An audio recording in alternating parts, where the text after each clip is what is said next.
अब हम चौथी वाणी की तरफ चलते हैं, जिसमें यीशु मसीह ने क्रूस पर से कहा था कि एली एली लमा शबक्तनी, अर्थात हे मेरे परमेश्वर तूने मुझे क्यों छोड़ दिया। तो इस वाणी की ओर चलने से पहले हम एक छोटी सी दुआ करेंगे और अपने आप को परमेश्वर के हाथों में सौंपेंगे और इस वाणी से हम कुछ ना कुछ सीख पाएँ, उसके लिए दुआ करेंगे। तो आइए हम दुआ में चले। Hallelujah hallelujah hallelujah. मेरे प्यारे परमेश्वर, तेरा धन्यवाद करते हैं राजा पिता परमेश्वर। तूने यीशु मसीह जब क्रूस पर यीशु मसीह तू लटका हुआ है खुदा इस वक्त खुदा, और यीशु मसीह तू इस वाणी को कह रहा है मेरे राजा, एली एली लमा शबक्तनी खुदा, अर्थात परमेश्वर तूने मुझे क्यों छोड़ दिया। हालेलुया पिता परमेश्वर, इस वाणी की ओर जब यीशु मसीह हम जाते हैं खुदा, तो तू यीशु मसीह हमारे बीच में होकर इस वाणी को रोशनी दे खुदा। हम प्रार्थना करते हैं मेरे राजा, तू आशीष दे और ब्रत कर दे। छोटी सी बिनती खुदा में यीशु के नाम में करते हैं, आमीन। तो चलिए हम वचन की ओर चलते हैं और देखते हैं मत्ती 27 उसका 46वां पद कि तीसरे पहर के निकट यीशु ने बड़े शब्द से पुकार कर कहा, एली एली लमा शबक्तनी, अर्थात हे मेरे परमेश्वर तूने मुझे क्यों छोड़ दिया। आमीन। तो हमने ये वचन बहुत बार सुना है, बहुत हमारे पास्टर्स के द्वारा सुना है। आज हम कुछ नया इस वचन में से सीखेंगे और सभी लोग ध्यानपूर्वक सुनेंगे कि क्या परमेश्वर हमारे से इस वाणी में कहना चाहते हैं। हम देखेंगे कि पहले 3 वाणियों में परमेश्वर ने यीशु मसीह ने क्रूस पर से कहा लोगों के बारे में, अपने लोगों के बारे में परमेश्वर ने यीशु मसीह ने 3 वाणियों में कहा। क्या फर्स्ट वाणी कही कि हे पिता इन्हें क्षमा कर क्योंकि ये नहीं जानते कि ये क्या कर रहे हैं। दूसरी वाणी कि अब से आज ही तू मेरे साथ स्वर्गलोक में होगा। और तीसरी वाणी कि हे माता ये तेरा पुत्र और ये तेरी माता है करके, है ना। और अब हम इस वाणी में देखते हैं कि परमेश्वर अपने बारे में कुछ कह रहे हैं कि हे पिता तूने मुझे क्यों छोड़ दिया। पहले 3 वाणियों में उन्होंने लोगों के बारे में फिक्र किया, पर इस वाणी में परमेश्वर ने, आगे की वाणियों में परमेश्वर ने अपने बारे में कुछ कहा। आगे के जितनी 3 वाणियां हैं, तो आगे की 4 वाणियों में परमेश्वर ने अपने बारे में कहा कि परमेश्वर क्या चाहते थे। तो हम देखते हैं कि एली एली लमा शबक्तनी, अर्थात हे मेरे परमेश्वर तूने मुझे क्यों छोड़ दिया। क्या सच में परमेश्वर ने यीशु मसीह को छोड़ दिया था? आपके सामने ये क्वेश्चन है मेरा कि सच में परमेश्वर ने यीशु मसीह को सलीम पर छोड़ दिया था? तो इसका जवाब है हाँ, परमेश्वर ने यीशु मसीह को उस समय छोड़ दिया था। क्योंकि परमेश्वर पाप से घृणा करता है, परंतु पापियों से प्यार करता है। प्रभु पाप से घृणा करता है। तो यीशु मसीह जो थे, हमारे पापों के कारण, हमारे सारे गलतियों के, अपराधों के कारण परमेश्वर जो थे वो क्रोधित थे। और इस दीवार को, हमारे और परमेश्वर के बीच में जो दीवार खड़ी हो गई थी पाप की, उस दीवार को हटाने के लिए यीशु नासरी इस धरती पर आए। यीशु नासरी और इस धरती पर आए कि इस पाप की दीवार को हटाकर प्रेम की दीवार को खड़ी करें। हमारे और पिता के बीच में जो दूरी बन गई थी, हमारे और पिता के बीच में बहुत ही दूरी बन गई थी, तो उस दूरी को मिटाने के लिए यीशु मसीह इस धरती पर आए और उन्होंने उस पाप के कटोरे को पिया। जो अपराध हमने किए थे, जो पाप हमने किए थे, उन सब पापों को हमारे खातिर क्रूस पर लेके वो चढ़ गया। तो उस समय परमेश्वर ने यीशु मसीह को छोड़ दिया था। तो आइए हम एक वचन देखते हैं जिसमें हमें क्लैरिफाई होता है कि परमेश्वर ने यीशु मसीह को छोड़ा था कि नहीं करके। तो इसमें देखेंगे दूसरा कुरिन्थियों उसका 5 और 21वें अध्याय में इस प्रकार लिखा है कि जो पाप से अज्ञात था उसी को उसने हमारे लिए पाप ठहराया। आमीन। जो पाप से अज्ञात था, पाप से अज्ञात कौन था? पाप से अज्ञात यीशु मसीह था। यीशु मसीह बालकपन से उसने इस धरती पर आने का नतीजा क्या था? हम लोग। वो पाप से बिल्कुल अज्ञात था, वो एकदम शुद्ध और निर्मल था।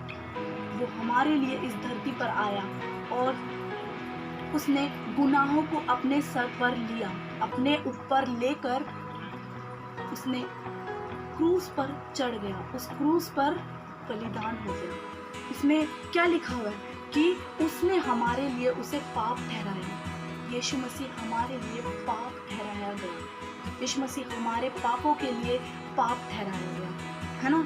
यीशु मसीह जो पाप से अज्ञात था, परमेश्वर ने क्या कहा, हमें क्या सोचना चाहिए कि तेरी इच्छा पूरी हो। हमारे जीवन से किसकी इच्छा पूरी होनी चाहिए?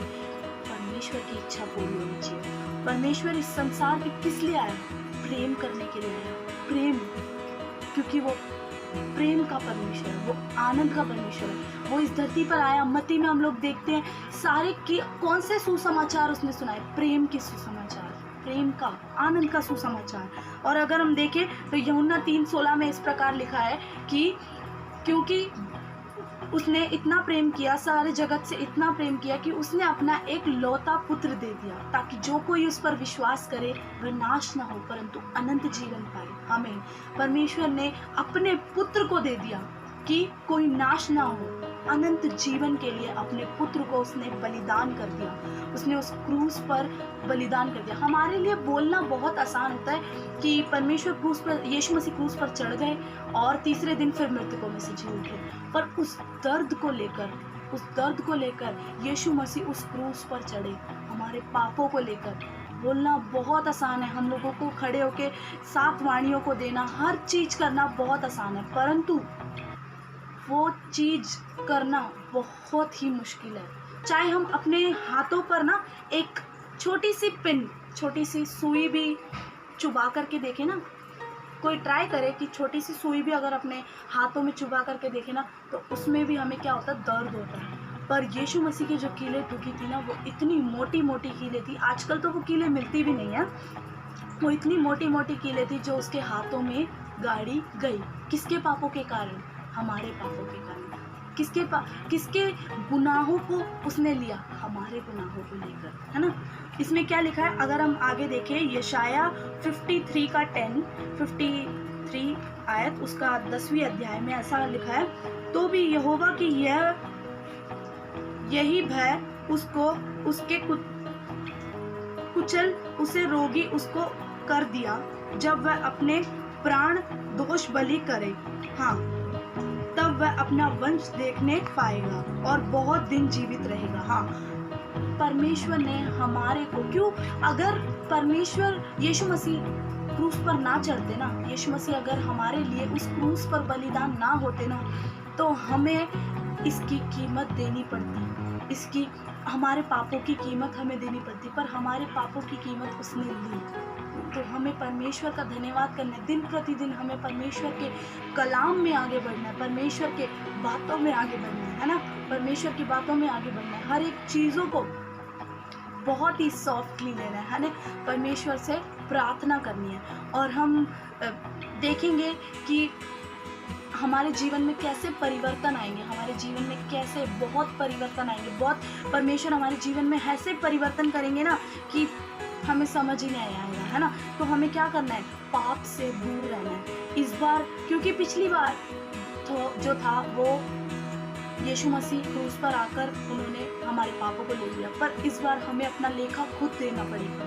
तो हमें इस गुड फ्राइडे अपने जीवन को परमेश्वर में आगे बढ़ाना है और परमेश्वर का भय, डर और भय मानना है और परमेश्वर के डर और भय में चलना है। यहाँ पे देखेंगे ना, यीशु मसीह जो थे वो जब पकड़वाए जाने के समय, जब वो क्रूस पर चढ़ने वाले थे, तो उसके एक दिन पहले वो प्रार्थना कर रहे थे। वो आँख बंद करके पहाड़ी पर प्रार्थना कर रहे थे चेलों के साथ। तो उस समय परमेश्वर रो रो के पता है क्या कह रहे थे कि खुदा, ये कटोरा जो मैं पीने जा रहा हूँ मेरे सामने से हटा ले। ये जो कटोरा है जो मैं पीने जा रहा हूँ वो मेरे सामने से हटा ले। वो बोझ का कटोरा मेरे सामने से हटा ले, है ना।